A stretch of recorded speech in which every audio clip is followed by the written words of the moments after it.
विधानसभा चुनाव के बाद राजस्थान की देवतुल्य जनता ने मोदी जी की गारंटी पर विश्वास किया और भारतीय जनता पार्टी को अपना स्नेह, समर्थन और आशीर्वाद दिया। उसी की बदौलत आज राजस्थान में एक कदम उठाते हुए कई निर्णय लिए हैं। मैं सबसे पहले माननीय मुख्यमंत्री जी का आभार प्रकट करता हूं कि कल ही उन्होंने एक घोषणा की प्रदेश के हित में कि जनता की राय के आधार पर जो संकल्प पत्र भारतीय जनता पार्टी ने बनाया उसको संकल्प मानते हुए उन्होंने 450 रुपए में गैस का सिलेंडर मिले, इसके लिए 1 जनवरी से उनको मिलने की सारी व्यवस्था सुनिश्चित की। इसके लिए मैं पूरे प्रदेश की माताओं बहनों की ओर से माननीय मुख्यमंत्री जी का आभार प्रकट करता हूं। और ये एक सामान्य बात नहीं है। आदरणीय मोदी जी ने 2014 में प्रधानमंत्री बनने के बाद एक समय का भोजन बनाते समय 400 सिगरेट पीने के बराबर उस धुएं से नुकसान फेफड़ों को होता था, पर्यावरण को नुकसान होता था। उन सारी समस्याओं का समाधान करते हुए देश में पहली बार आज़ादी से लेकर अब तक जितने गैस के कनेक्शन नहीं होंगे उससे ज़्यादा मोदी जी के इस कालखंड में उससे ज़्यादा गैस के कनेक्शन मिले। और एक गरीब के घर में भी अब बारिश के दिनों में चूल्हे में घर में पानी भर जाता था, कई समस्याएं आती थी, गीली लकड़ियों में कैसे भोजन बनाए। लेकिन आज उज्ज्वला के कनेक्शन के कारण वो अच्छे से अपने परिवार का निर्वहन कर सकते हैं। मैं राजस्थान की सरकार का और देश के यशस्वी प्रधानमंत्री आदरणीय मोदी जी और हमारे लोकप्रिय मुख्यमंत्री माननीय भजनलाल जी का आभार प्रकट करता हूं कि उन्होंने इस दिशा में कदम उठाया और इसके लिए 626 करोड़ रुपए का अतिरिक्त शुरू कर दिया।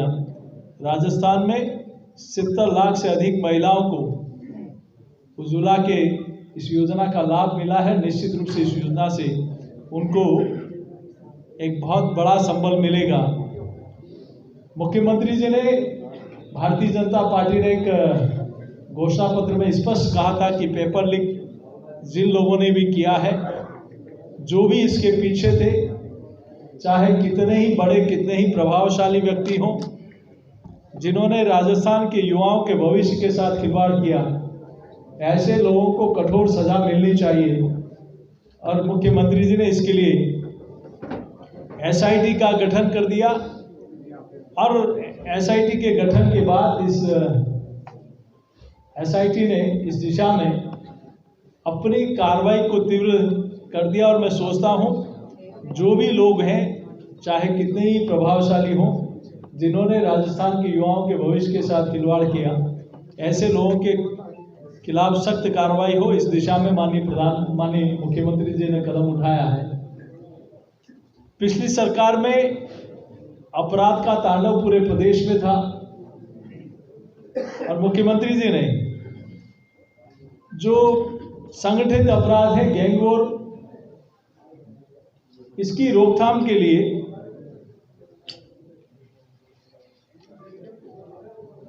एंटी गैंगस्टर टास्क फोर्स बनाई और एक ADG दिनेश MN जी के नेतृत्व में इसका गठन करके इस प्रकार के अपराध और अपराधियों पर, क्योंकि पिछले 5 वर्ष में सत्ता के लोगों के संरक्षण के कारण राजस्थान में अपराध चरम पर पहुंच गया और उसकी कई घटनाएं राजस्थान की जनता ने देखी है। लेकिन अब ये टास्क फोर्स, चाहे अपराधी कोई हो, अपराधी के पीछे बड़ा किसी का भी हाथ हो, लेकिन ऐसे अपराधियों को ढूंढकर उनको सजा दिलाना, इसके लिए अपनी एक मंशा जाहिर कर दी और इस दिशा में इस टास्क फोर्स ने काम करना शुरू कर दिया। ये RCP को लेकर सिर्फ वादे नारे और घोषणाएं अभी तक राजस्थान की जनता ने देखी थी, लेकिन मोदी जी की सरकार में और यहाँ डबल इंजन की सरकार बनने के बाद कल दिल्ली में राजस्थान और मध्य प्रदेश के अधिकारियों की एक महत्वपूर्ण बैठक हो गई और ये ERCP का जो लंबे समय से मामला था, जो 13 जिलों को इस दिशा में एक बहुत बड़ा संबल मिलेगा, इस दिशा में कल एक महत्वपूर्ण बैठक हो गई और जल्दी ही उस क्षेत्र के लोगों को एक संजीवनी मिलेगी, एक बहुत बड़ा काम होगा, ऐसा मैं सोचता हूं। इसके लिए मैं मुख्यमंत्री जी का और प्रधानमंत्री जी का, जिन्होंने इनिशिएटिव लेते हुए प्राथमिकता के आधार पर इस काम की आगे बढ़ाने का काम किया। विकसित भारत संकल्प यात्रा आदरणीय प्रधानमंत्री जी नरेंद्र मोदी जी के नेतृत्व में वो काम जो देश कई वर्षों से इंतजार कर रहा था, आज़ादी के इतने वर्षों के बाद भी कई लोगों को रहने का पक्का मकान नहीं मिला, बैंक में खाता नहीं, उज्ज्वला का कनेक्शन नहीं, शौचालय नहीं, स्वास्थ्य की कोई गारंटी नहीं, ऐसे अनेक काम जिनकी तुलना देश की जनता 60 वर्ष बनाम 9.5 वर्ष करती है, उन 60 वर्षों में ज़्यादा काम इन 9.5 वर्षों में हुआ। तो मोदी जी की गारंटी वाली गाड़ी पूरे देश भर में ये विकसित भारत संकल्प यात्रा राजस्थान में भी एक रिकॉर्ड बना रही है, एक इतिहास बना रही है।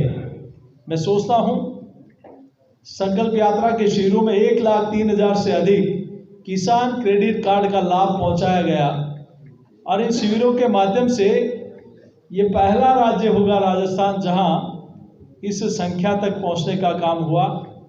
PM उज्ज्वला योजना के पंजीकरण में भी राजस्थान अग्रणी राज्यों में है, प्रश्नोत्तरी प्रतियोगिता में भी राजस्थान अव्वल है, मेरी कहानी मेरी जुबानी में लाभार्थियों में भी राजस्थान अग्रणी राज्यों में है और इसके माध्यम से जो स्वास्थ्य कैंप लगाए जा रहे हैं उसमें भी बड़ी संख्या में लोगों का स्वास्थ्य परीक्षण भी हो रहा है। इन कैंपों में अब तक 15,93,000 लोगों की स्वास्थ्य की जांच हो चुकी है और इसमें भी प्रदेश में दूसरे स्थान पर राजस्थान आता है। इन स्वास्थ्य कैंपों में 8,54,000 से अधिक लोगों की TB की जांच हो चुकी है, जिसके लिए माननीय प्रधानमंत्री जी ने केयर टेकर भी पार्टी के कार्यकर्ता बन रहे हैं, जनप्रतिनिधि बन रहे हैं, उसको मासिक पैसा उनके खातों में जाए, मुफ्त में दवा मिले, उनका स्वास्थ्य का परीक्षण हो। ये पहली बार देश की जनता देख रही है। तो इस दिशा में भी बहुत बड़ी संख्या में PM सुरक्षा बीमा योजना में भी देश भर में अग्रणी राज्यों की गिनती में राजस्थान चौथे, इस दिशा में अच्छा काम हो रहा है। इन शिविरों में अब तक 40 लाख लोग हिस्सा ले चुके हैं। इन शिविरों में 6,90,000 आयुष्मान कार्ड जारी हो चुके हैं और मैं सोचता हूं कि सरकार के गठन के बाद मुख्यमंत्री जी के नेतृत्व में 1 माह के भीतर अनेक फैसले जो वादे किए थे राजस्थान की जनता के साथ, उनको पूरा करने के लिए डबल इंजन की सरकार ने इस दिशा में कदम उठाए हैं। आज इसी संदर्भ में आप सब लोगों से बातचीत करनी थी। बहुत बहुत धन्यवाद जी। आज आपने चश्मा नहीं लगाया।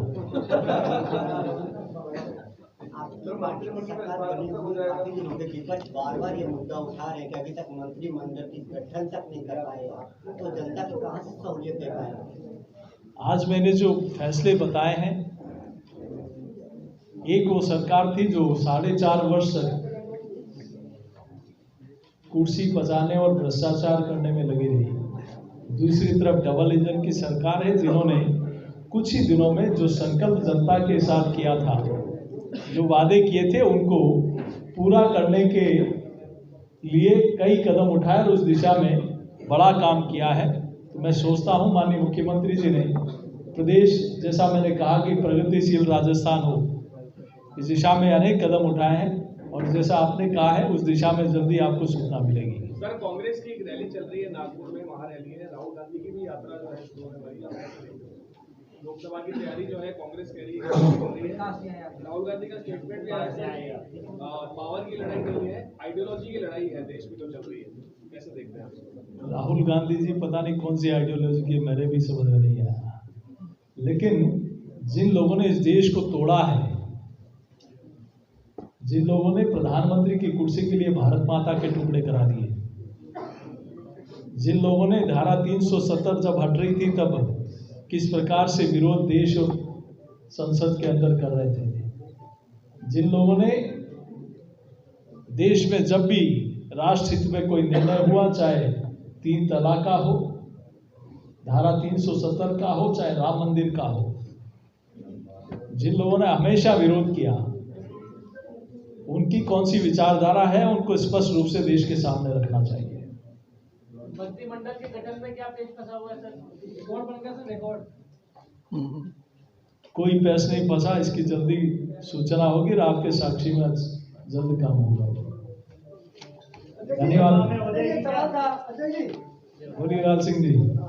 एक वादा करके आप सत्ता में आए थे कि महिलाओं को सुरक्षित राजस्थान देंगे, लेकिन सर लगातार ऐसी घटनाएं हो रही है, शर्मसार हो रहा है। चेन स्नैचिंग घटना हुई है, 2 मर्डर हो चुके हैं, जो महिला उसकी बच्ची को काट के डाल दिया उनकी चाकू से। तो इसमें जनता सवाल, देखिए 5 वर्षों में जिस प्रकार से लचर व्यवस्था थी, उसको चुस्त और दुरुस्त करने का काम डबल इंजन की सरकार ने शुरू कर दिया। और मैं फिर कह रहा हूं, दावे के साथ कह रहा हूं, अपराधी चाहे कोई भी हो, अपराधी के पीछे चाहे किसी का भी हाथ हो, उस दिशा में भारतीय डबल इंजन की सरकार कड़ा कदम उठाएगी और उसको सजा देने का काम होगा। Thank you. धन्यवाद सभी चाय और